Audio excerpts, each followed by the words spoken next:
নমস্কার বন্ধুরা, সুনিতার হেসেলে সবাইকে স্বাগত। আজ আমি আপনাদের সঙ্গে শেয়ার করব নারকেল নাড়ুর রেসিপি।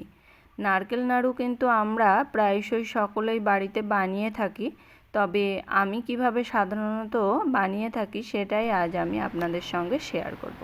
চলুন তাহলে রেসিপিটি শুরু করা যাক। এখানে দেখুন আমি একটা বড় সাইজের নারকেল নিয়েছি। এবার এই নারকেলটাকে আমি ফাটিয়ে নিয়েছি। ফাটিয়ে নিয়ে নারকেলটাকে আমি খুব ভালো করে কুড়িয়েও নিয়েছি। এবার আমি যার ভেতরে নারকেলটাকে আমি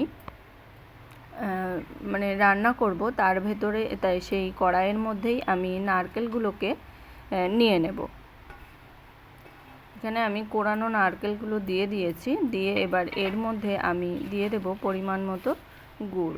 আজ আমি নাড়ুটা গুড় দিয়েই তৈরি করব। এখানে আমি আখের গুড় নিয়েছি 300 গ্রাম। আমি এই গুড়টাকে এর ভেতরে দিয়ে দেব।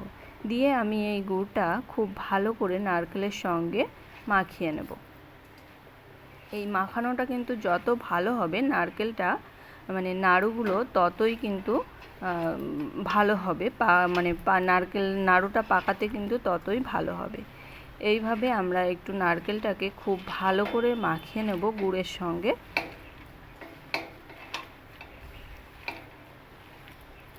এইরকম মাখিয়ে নিলে নারকেলের ভিতরে নাড়ুর ভিতরে একটা আঠালো ভাব তৈরি হয়। এবার এই কড়াইটা আমি গ্যাসের ওভেনে আমি বসিয়ে দিয়েছি। বসিয়ে প্রথমে আমি 10 মিনিট হাই ফ্লেমে এটাকে আমি রান্না করে নেব। দেখুন আর কিন্তু নারকেলটা এইভাবে আমাদের অনবরত নাড়িয়ে যেতে হবে, কেননা গুড় দেওয়া আছে, তার কারণে নিচে ধরে যাওয়ার সম্ভাবনা আছে। এই কারণে আমাদের কন্টিনিউ এটাকে নাড়াতে নাড়াতেই আমাদের নারকেলের পাকটা তৈরি করে নিতে হবে। এইভাবে আমি হাই আছে 10 মিনিট এটাকে রান্না করে নেব। এটা দেখুন অনেকটাই কিন্তু কমে গেছে। এবার আমি এর ভেতরে 2টো এলাচকে আমি ফাটিয়ে নিয়েছি। ফাটিয়ে নিয়ে সেই এলাচ দুটো আমি দিয়ে দিয়েছি। এবার এটাকে আমি আবারও কিছুক্ষণ এইভাবে নাড়িয়ে নেব। এটা এইভাবেই অটোমেটিক কন্টিনিউ এটাকে নাড়াতে হবে। নাড়াতে নাড়াতেই এটা পাকটা চলে আসবে এটার। দেখুন এটা কিন্তু অনেকটাই কমে গেছে। এবার আমি এর ভেতরে এবার একটু দিয়ে দেব, আমি একটু কর্পূর দেব এর ভেতরে। এটা নাড়ানো কিন্তু বন্ধ করলে হবে না, এইভাবেই নাড়িয়েই যেতে হবে, কেননা নাড়ালে আমাদের তলায় লেগে যেতে পারে আর পুড়ে যাওয়ারও সম্ভাবনা আছে। তার কারণে এটা আমাদের অটোমেটিক এইভাবে নাড়িয়েই এটাকে আমাদের পাকটা তৈরি করে নিতে হবে। একটা আঠালো পাক তৈরি করতে হবে।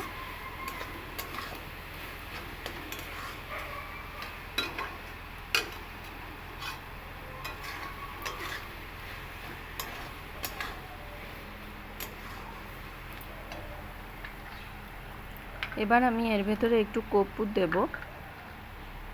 এলাচ আর কর্পূর আপনারা চাইলে দিতেও পারেন, নাও পারেন, তবে আমি সাধারণত এলাচ আর কর্পূরটা দিয়ে থাকি। এখানে আমি খুবই সামান্য একটু কর্পূর দিয়েছি।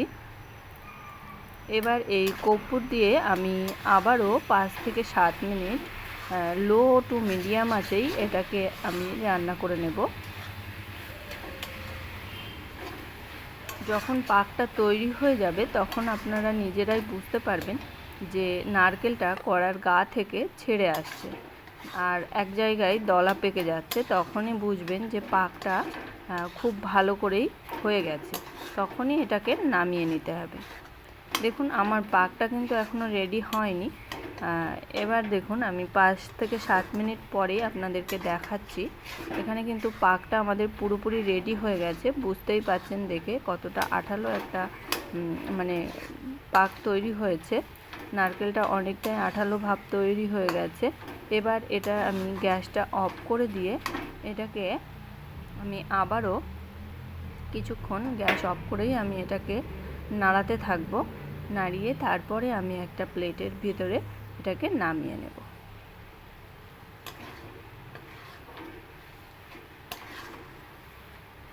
এরকম যখন কড়ার গা থেকে ছেড়ে আসবে তখন বুঝবেন পাকটা তৈরি হয়ে গেছে। এবার আমি একটা প্লেটে নামিয়ে নেব এগুলো।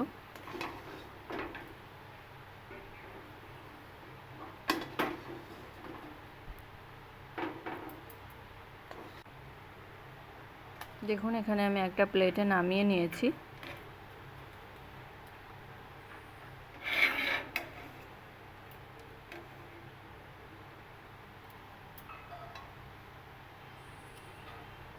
এবার আমি এইগুলোকে আমি গোল গোল নাড়ুর শেপে তৈরি করে নেব।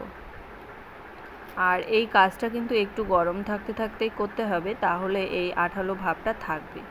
আর যদি ঠান্ডা হয়ে যায় তখন কিন্তু নারকেলটা ঝুরঝুরে হয়ে যাবে, তখন আর এরকম মানে আঠালো পাকটা আর আসবে না, নারকেলের নাড়ুগুলোও কিন্তু এরকম টাইট হবে না।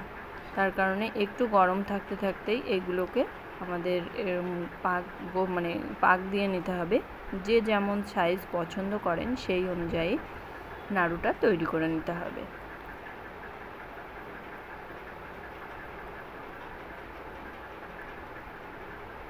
এইভাবেই আমি সমস্ত নাড়ুগুলো আমি তৈরি করে নেব। দেখুন বন্ধুরা, আমার সমস্ত নাড়ুগুলো তৈরি করে নেওয়া হয়ে গেছে। তাহলে আমার এই নারকেল নাড়ুর রেসিপিটি কেমন লাগলো অবশ্যই কিন্তু কমেন্ট করে জানাবেন। আর যদি ভালো লেগে থাকে তাহলে একটা লাইক করবেন, সাবস্ক্রাইব করে পাশে থাকার অনুরোধ রইল। তাহলে আজকের মতো এই পর্যন্তই। আবার দেখা হবে নতুন কোনো রেসিপি নিয়ে। ভালো থাকবেন, সুস্থ থাকবেন। ধন্যবাদ।